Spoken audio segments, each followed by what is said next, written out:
తొలిసారి ఒకే మాట మీద బాబు జగన్.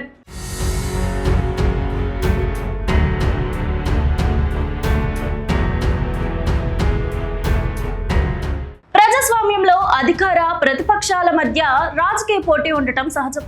మన ఏపీ రాజకీయాల్లో చూస్తే ముఖ్యమంత్రి చంద్రబాబు నాయుడు ఆలోచనలకు ప్రతిపక్ష నేత జగన్ అభిప్రాయాలకు ఎప్పుడు చాలా తేడా ఉండేది.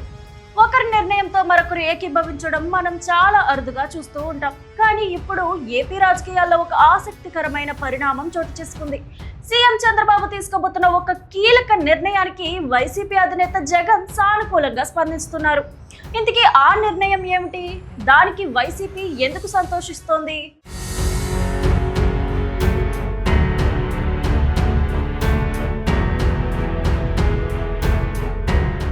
రాష్ట్రంలో త్వరలో జరగబోయే మున్సిపల్ జెడ్పీటీసీ ఎన్నికల్లో ఒక కీలక మార్పు తీసుకురావాలని ప్రభుత్వం ఆలోచిస్తోంది.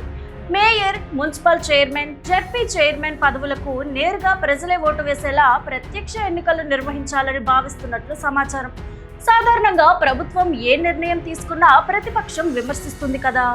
కానీ ఈసారి జగన్ తమ పార్టీ నాయకులతో మాట్లాడుతూ ఈ ప్రత్యక్ష ఎన్నికలు రావటం మనకే మంచిది, ఇది మన పార్టీకి రాజకీయంగా లాభాన్నిస్తుంది, ప్రజల్లో మంచి పేరున్న అభ్యర్థిని నిలబెడితే గెలుపు ఖాయం అని ఆత్మవిశ్వాసం వ్యక్తం చేశారు.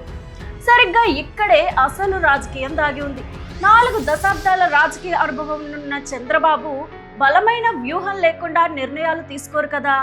రాజకీయ విశ్లేషకులు చెబుతున్న దాని ప్రకారం పరోక్ష ఎన్నికలు జరిగే క్యాంపు రాజకీయాలు, ప్రలోభాలు ఎక్కువగా ఉంటాయి. అదే ప్రత్యక్ష ఎన్నికలు పడితే ప్రజలు నేరుగా తమకు నచ్చిన నాయకుడికే ఓటు వేస్తారు. ప్రస్తుతం రాష్ట్రంలో కూటమి ప్రభుత్వం పట్ల ప్రజల్లో ఉన్న సానుకూల వాతావరణాన్ని నేరుగా ఓట్ల రూపంలోకి మార్చుకొని క్షేత్రస్థాయిలో కూడా క్లీన్ స్వీప్ చేయాలన్నది చంద్రబాబు గారి ఆలోచన కావచ్చు.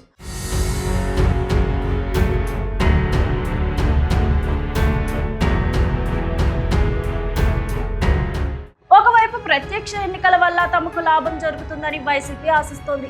మరోవైపు రాజకీయ వ్యూహాల్లో ఆరితేరిన చంద్రబాబు ప్లాన్ వేరేలా ఉంది. మరి ఈ రాజకీయ చదరంగంలో ఎవరి అంచనా నిజమవుతుంది? ప్రత్యక్ష ఎన్నికలు వస్తే ఎవరికి ఎక్కువగా లాభం చేకూరుతుందని మీరు అనుకుంటున్నారు? మీ అభిప్రాయాన్ని కామెంట్ చేయండి.